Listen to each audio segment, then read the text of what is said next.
Okay. Good afternoon, ladies and gentlemen. I'd like to welcome everybody to our August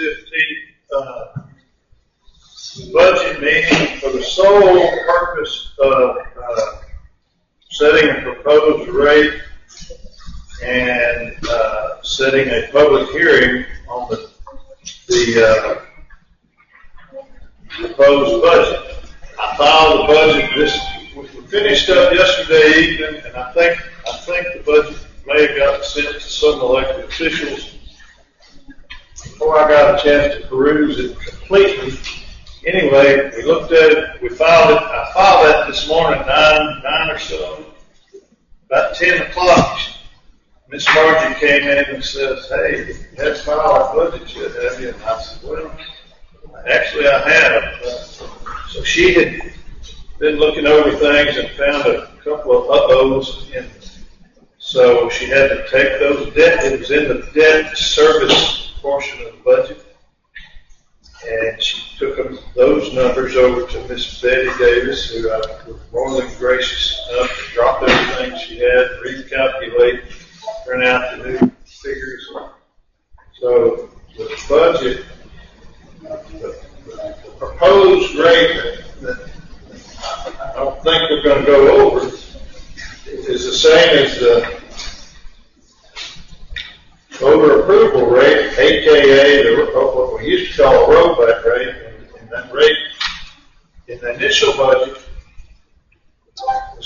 was 51350 or something, but when she recalculated, it's 0.50776, so which is a little lower. I figured Mr. McCoppin was flat for that, but anyway, it's a little bit lower than we first anticipated, which is a good thing for all our constituents. The no new revenue rate is 0.48071, and we all know that's the rate that we would have if we just wanted to keep the exact same amount of income. So we're coming down from 0.53 down to 0.50776 is what I'm proposing. This is about my 20th budget, and I have never proposed a budget that involved a rollback, an election being automatic, and all the collective experience that I have with me here. I ain't never seen them do it. So I'm going to presume we're not going over that rate. And I think one of the purposes of this meeting is to make it public that we're proposing a rate, I'm being repetitious, of 0.50776, which is the same rate and not above the voter approval rate. And the budget, it was filed today, and then they corrected where the typos were fixed. Has to stay on file for at least 15 days. So the next time after 15 days that we're already meeting is September the 4th. So that's the date I would suggest. Anyway. Ms. Margie, is there anything else I need to disclose? I think I've covered all the rate requirements.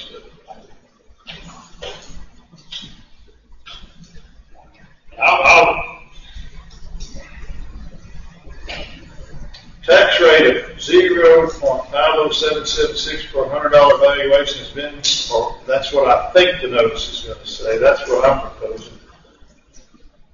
Proposed tax rate 0.50776. No new revenue rate is 0.48071 per 100, and voter approval rate is 0.50776 per 100.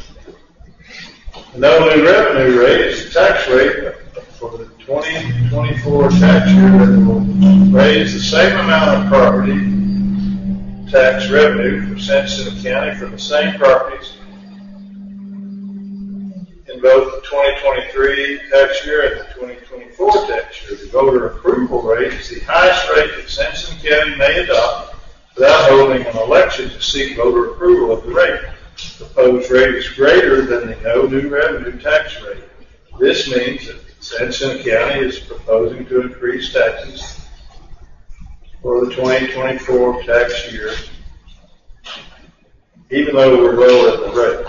The public, and I'm proposing a public hearing on the proposed tax rate will be held on September 4th, 2024, 9 p.m. San Jacinto County Shelter, 255 Live Oak, Coldspring, Texas. The proposed rate is not greater than the voter approval rate. As a result,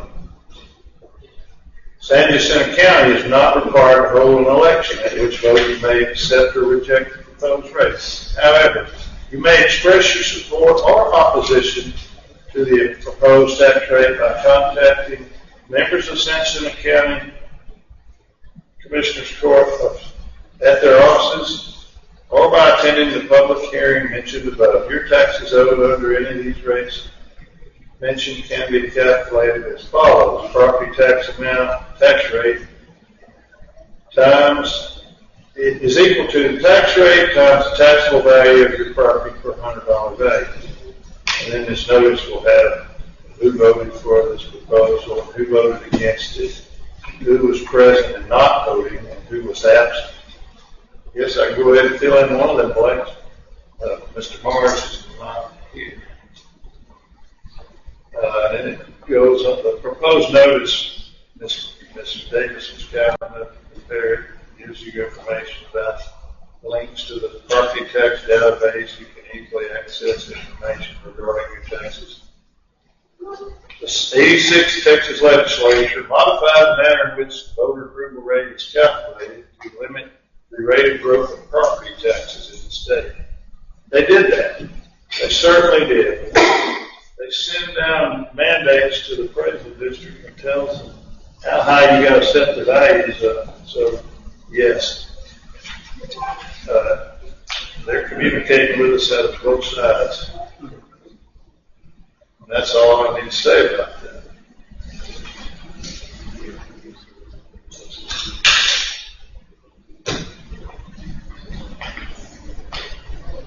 All right.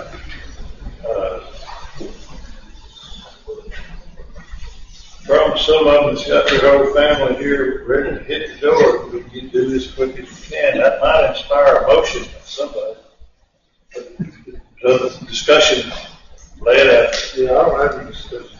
I'm good. Yeah. Well, that's time.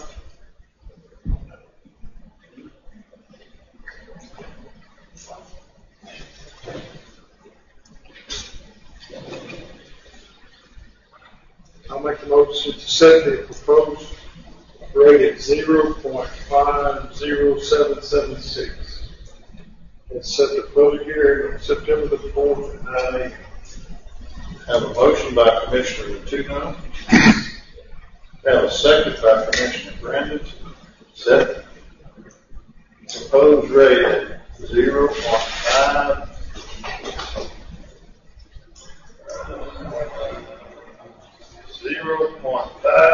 0.50776 and set the public hearing for September the 4th at 9 o'clock, right here in this building, 255 Live. Any other questions? All in favor say aye. Any opposed? The ayes have it. It's unanimous, 5-0. 4-0. And Mr. Mars is not here. Sorry about that. Thank you all for catching that. Okay. None against. None present, not voting. Absent. 9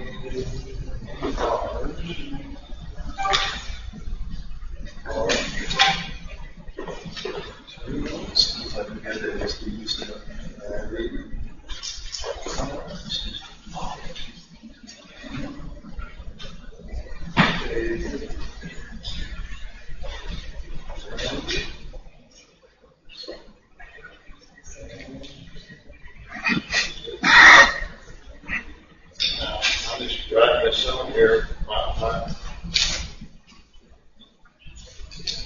Ms. Davis, do you send this over to the newspaper?